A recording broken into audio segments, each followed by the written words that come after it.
Joining us in studio today is Mona KV, a visual artist. Welcome to Borat Seni, Mona. Thank you so much. Thank you for having me today. So without much ado, you know how our drill works. Could you share a little bit about your background? So my name is Mona KV, and my full name is Mona Kumaravelu, which a lot of people don't know. And I've been practicing art since 3, thanks to my grandpa who actually recognized my art when I was very young. And then I pursued art in fine art, thanks to the encouragement and support from my family as well, which will not be possible without their support. And then I pursued fine art as a career as well. And right now I'm juggling other stuff as well, which is also from creative background. Okay, Yeah. that's good to know. And your artistic style conforms to surrealistic storytelling and narrative. Could you share a little bit about this for our viewers and listeners so they can get a gist of what it actually means?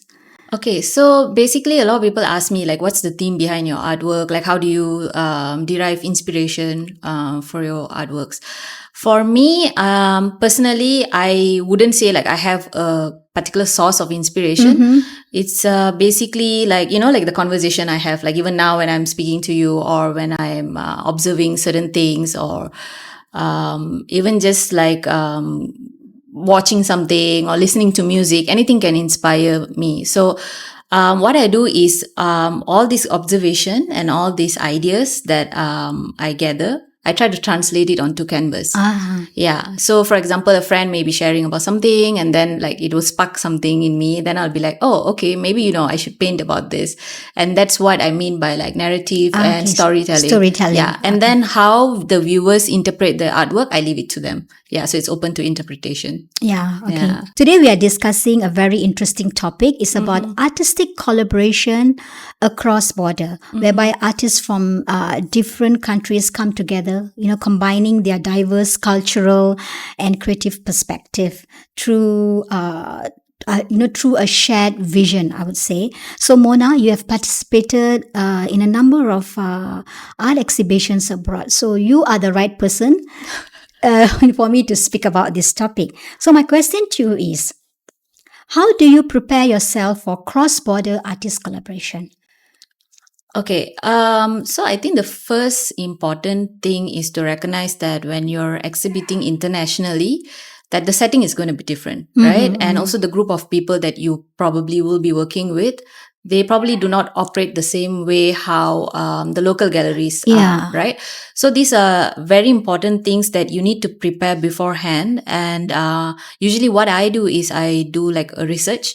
So I will do a background check on the gallery, make sure it's legit. And then even like if I am applying for an exhibition or if I get an invite, I will just check who's the curator and like the team behind it and where the gallery is and like, the theme of the exhibition as well. Does it resonate with my vision and my overall, style of work? Okay. Yeah. So I prepare on that. And then the other thing is very, very important is the logistics. Yeah. Like, shipping and all that. Correct. Yeah. So like when you participate in an exhibition, all of the other stuff like preparing the artwork, painting and all of that, yes, okay, all of that is sorted. But then the shipping and logistics are equally important as well to ensure that the works are transported to the gallery like in a safe manner. And like there's also like customs clearance and things like that which you need to take note of. Yeah. So once that is all sorted, then comes the most important part of it, I think, which is basically mentally preparing yourself, because now you're going to represent your work to an international audience, a wider, broader audience, and you may receive any kind of feedback or criticism or anything. It could be anything. So you got to be open to it.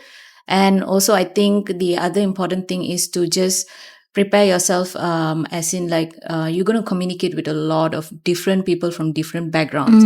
So you got to mentally prepare yourself for that. Yeah, so I think it's really important to embrace open-mindedness. Correct. So that you'll be able to, mix with different cultures, because the communication styles will be very different. It's so different because like I think even locally, for me, I personally feel like when I exhibit in a local gallery and in a gallery out of Malaysia, there's so much of difference. Yeah, you can actually see the way people receive your work, the way they actually get excited, and then they're very curious.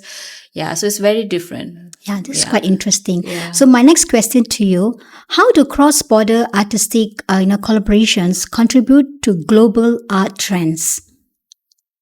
Okay, for me, I feel trends are born when you come up with something fresh, new. Maybe like, something that requires you to push your boundaries and maybe challenge conventions. And I think when artists from various backgrounds, when they come together, it becomes like a melting pot. So, you come there, you exchange your ideas, Yeah. your cultural perspectives, and then, maybe this artist has different technique, and then, maybe the way I do art is different, like, because I'm like more of a surrealistic artist, and then theirs is like maybe probably abstract. And then it's very interesting to see how their cultural background has influenced their work. And then when all of these ideas are exchanged and all that, somehow, despite all the differences, you still try to find like a connecting point. Like, how it binds us all together as like a group of artists. And, when you exchange all of these ideas and thoughts and perspectives, then I feel like what happens is like it could give ideas or room for a new trend to come up. Yeah. So in a way, it helps to break the cultural silos in the world. Yes, Instead of correct. the traditional method, probably by exchanging ideas, you are learning from one another. Correct. So I think that is quite interesting for us to mingle in a creative environment. Yeah. So much to learn from each other, honestly. Yeah. And my third question to you: what have been the most surprising or unexpected outcome of your cross-border collaborations thus far? I don't know about unexpected or surprising, but I find it really interesting that when I put my work in a gallery out of my home country, the way they respond to the work, the way they interpret it, and like even it leaves me feeling like, oh, okay, I never saw it that way. Like, so it's very interesting how they read the whole thing, and then it becomes like a conversation starter. And like it gives you a lot of different perspective to yourself also. Like you may have created the work, but then like you realize, oh, there's like more to it. Like it can be like that or like this, So that's very interesting. And I think another interesting part for me, which I really admire and I really love, is like the sense of community that you get. Like especially when exhibitions that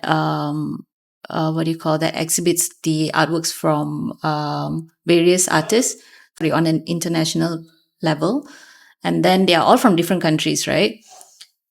There's a lot of barriers there, like communication barriers, geographical boundaries, and even like culturally we are all different. Yes. But somehow the sense of community is there. Like, they support each other, they inspire each other, and then like they are not very they're very open to exchanging ideas and just making you feel like you're all in one team kind of thing. And then like eventually you make like some friends, and then sometimes it also leads to like new future collaborations, like they may invite you for other shows and stuff like that. So I think that's very interesting to note, because when you meet people from different cultural background, you would think that, oh, maybe I'm going to have difficulty mingling with this person. Yeah. But then I think art is like the connecting point here. So it's very beautiful to see, like, even though they struggle to even communicate with you sometimes, but somehow you find like something that brings you guys together. Yeah, it's like you have this whole room of cultural diversity, people coming together. Yeah. And then you can have ideas that can flourish to a new beginning. Yeah. And I think there was this like one cute story. Like I met this artist and she wasn't able to communicate in English, so she actually got a translator app.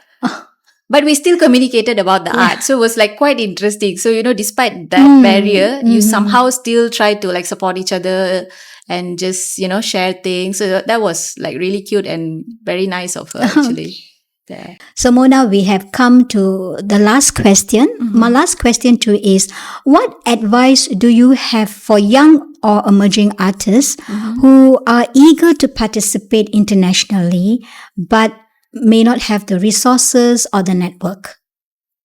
Okay, I think firstly, the most important thing is to establish yourself as an artist. So, be it like skills wise, communication skills is also important. And how you represent your artwork is also very important. So, I think the best way to start is actually in your home country. So, try to join as many shows and familiarize yourself with the art scene, and get to know the local art scene, the Correct. people, like the artists, the curators and all that. And from here, when you actually share ideas, and you can also get some sort of knowledge out of this. So once you're a bit more confident, then you can actually seek out opportunities abroad. So the best way to do this is to actively just keep a lookout for opportunities. There's plenty of opportunities now, and like it's the digital era, so everything is at your fingertips. But like I said, the important thing is to ensure that it's legit and do your research, and also you have to eliminate your fear and doubts. If you don't try, you'll never know, right? Yeah, agreed. So you got to start somewhere, and if at all like something doesn't work out for you, don't let it dampen your spirit, because every exhibition, every opportunity is a learning experience. That's how I see it. And also always be prepared. Like I said, like when you go abroad and you are in a different country, you're meeting different people, a lot of things can happen. Yeah. You may not necessarily get good feedback all the time. So you got to be prepared for that, and you got to think like an artist. You cannot be too emotional about things. And also, you got to mentally prepare yourself that how you do things in your home country may not necessarily be the same in overseas. Even the way they hang the artworks, or even the way they handle the processes, some of it may be complicating to you, but you just got to adapt to it. Yeah. So you got to be adaptable, basically. Yeah. So that's very important. And the other thing is you got to keep going. Be persistent. Don't give up. And just enjoy the process while you're at it.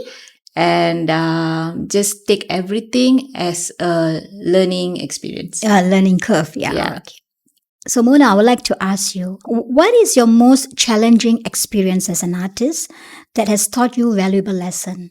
Honestly speaking, I don't see anything as like a major challenge. If anything, I try to take everything with a pinch of salt. But what I feel could be improved is the inclusion in certain galleries. I think that is quite apparent these days. When I say inclusion, it does not mean a particular race or gender or background, but I think it's just an overall thing. We have a lot of types of artists. We have artists who are autistic or Down syndrome. There are also artists from different ethnicity, different cultural background. And I think it's very important that we as the art community uplift each other. Yeah. And also, it's important that once you are established, you try to help the others and not just focus completely on yourself. But I think it's also important to help the emerging artists, and then just try to support wherever you can, because at the end of the day, it's about building an art community that we'll be proud of. Because that's what I notice when I go to another country. The way the artist community is very impressive. Like they have the senior artists and they have the junior artists, but there seems to be no boundaries there. No boundaries, yeah. You can actually approach them for guidance, and then, they actually attend exhibitions just to support the junior artists, and they will just, encourage them and all of that, which I think in Malaysia, I don't see that so much. So it would be really nice to see something like that. Yeah, like just supporting each other, and yeah. Yeah, I have to agree with you on that. So we have come to the end of our session. I would like to ask you: do you have any future projects or plans that is in the pipeline that you'd like to share in Borat Seni? At the moment, I do have a few, but I can't speak about it yet because Sure. it's all still in the planning mode. But yeah, I think you can expect something interesting somewhere mid next year. And Okay. once I have all the details ready, I will announce it. Okay. I wish you all the best for that. All right. And thank you for joining Borat Seni and sharing your valuable insights, your wisdoms. I'm sure the viewers and the listeners have a lot of takeaways from this session. Thank you so much. Thank you for coming to Borat Seni, Mona. No problem. And thank you for allowing me to share my 2 cents on things.